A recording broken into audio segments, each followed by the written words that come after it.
જય સ્વામિનારાયણ મિત્રો, ખૂબ લાઈક કરી રહ્યા છો, ખૂબ શેર કરી રહ્યા છો, ખૂબ સબસ્ક્રાઇબ કરી રહ્યા છો. આપનો ખૂબ ખૂબ આભાર. તમામ વિડીયો જોતા એને બધાને જાજાથી જય સ્વામિનારાયણ. એક વખત 4-5 સાધુ નીકળ્યા હશે રસ્તે. પહેલાં તો કંઈ વાહન કંઈ હતા નહીં, એટલે હાલીને જતા હશે. એટલે એક 30 વર્ષનો જુવાન પાણી વાળતો હશે.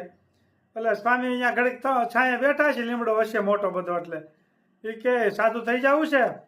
એ કે સાધુ તો હું ન થઈ શકું, કારણ કે અમારા ઘરનાને એટલું બધું મારી માથે હેત છે ને, એની વાત જવા દો. કે હું ક્યાંય બહાર ગામ ગયો હોય, કે હું કદાચ ખેતરથી થોડોક મોટો આવ્યો હોય તો આખું ઘર મારી વાટ જોતા હોય.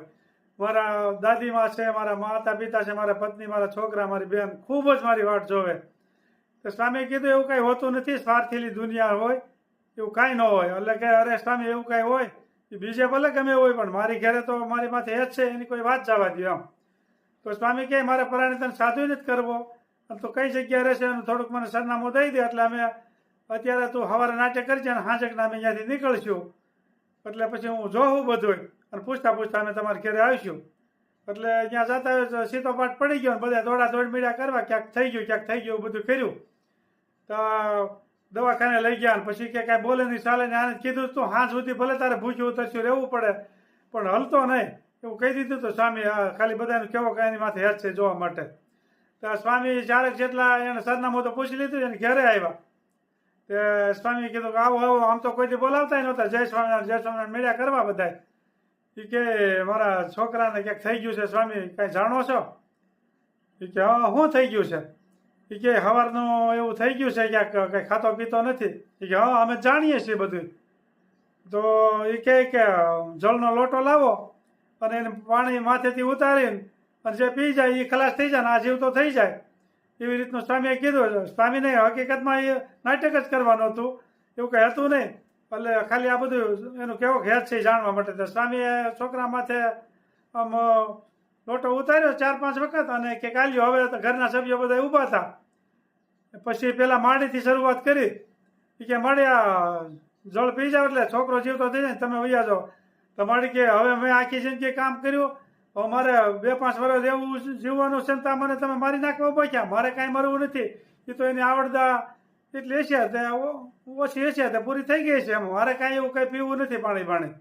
ત્યાંથી પછી એના માતા પિતાને આપ્યું. એ કે હજી તમે કામ કરી ગયા એવા છે, અમારે કાંઈ એની જરૂર નહોતી. એ તો રડતો હતો ને એ ખાતો હતો, એમ કાંઈ અમે હજી કામ કરીએ છીએ, અમારે કાંઈ પાણી પીવું નથી. એમ કરતાં કરતાં એની પત્ની પાસે આવ્યા કે તું પી જા એટલે તારો પતિ જીવતો. એ કે મને તો આની કરતાં હારા ઠેકાણા મળે છે, મારે કાંઈ મરવું નથી. પછી એની બેન હતી કે બેન તું પી જાય ને એટલે ભાઈ જીવતો થઈ જાય. તો કે મારે કાંઈ મરવું, મારા હાર અહીંયા ઘણું છે, ભાઈ કદાચ 100-200 રૂપિયા મળવા આવું ને દે તો ભલે, ન દે તો ભલે, મારે કાંઈ જરૂર નથી. પછી સ્વામીએ કીધું કે તો હવે અમે પી જઈએ.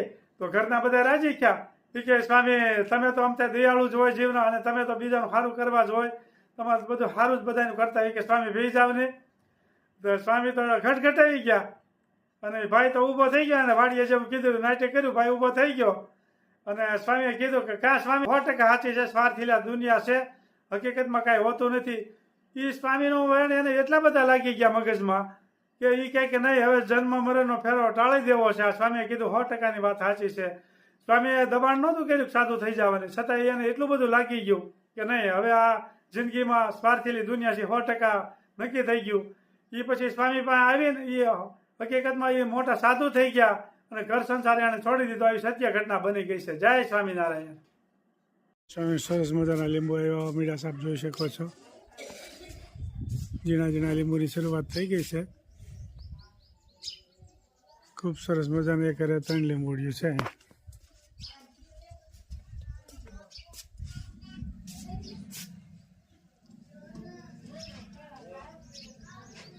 ખૂબ સરસ મજાના લીંબુ આવી રહ્યા છે, આપ જોઈ શકો છો.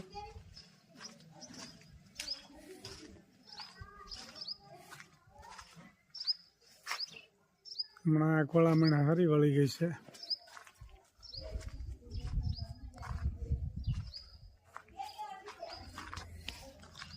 પાત્રા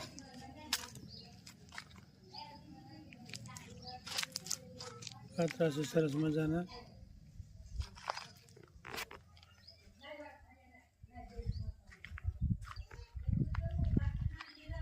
ટપક છે. જય સ્વામિનારાયણ. શેવવાળી કઢી સરસ. તેલ આવી રહ્યું છે, જોઈ શકો છો. રાઈ, જીરું, મેથી, પત્તા, મરચાં, આદુ,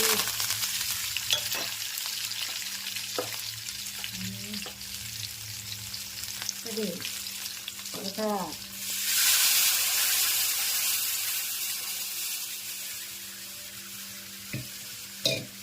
આમાં થોડીક વાર સડવા દેવાની, પછી આ ગાંઠિયા નાખવાના. જાડા ગાંઠિયા આવે ને થોડા બરાબર. સેવ કરતા જાડા. આ મીઠું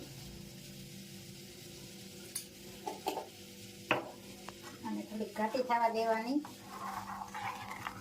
પછી ગાંઠિયા નાખીને થોડીક વાર સડવા દેવાના. એટલે રેડી.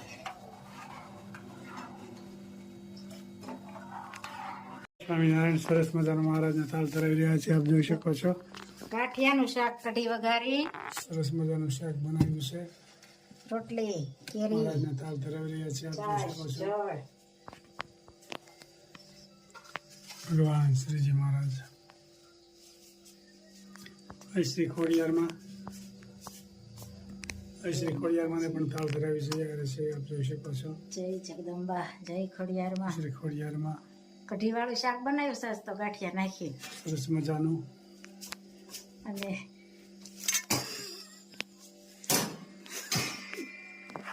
કઢી વાળું શાક મહારાજને ધરાવ્યું છે. સરસ મજાનું કેરી, રોટલી, છાશ અને જળ. લાઈક કરો, શેર કરો, સબસ્ક્રાઇબ કરો અને કઢી વાળું ગાંઠિયાનું શાક ખાવા પધારો ને કેરી. જય સ્વામિનારાયણ. જાવું છે કેનેડા એમ ને? જય સ્વામિનારાયણ. હારું છે ને? હા અમાર બેન એ બધા મજા કરે જો કેનેડા જવાની તૈયારી એમ ને? કેનેડા જવાની તૈયારી હાલે છે. હા હા, સારું સારું. ભાવનગર ગયા હતા.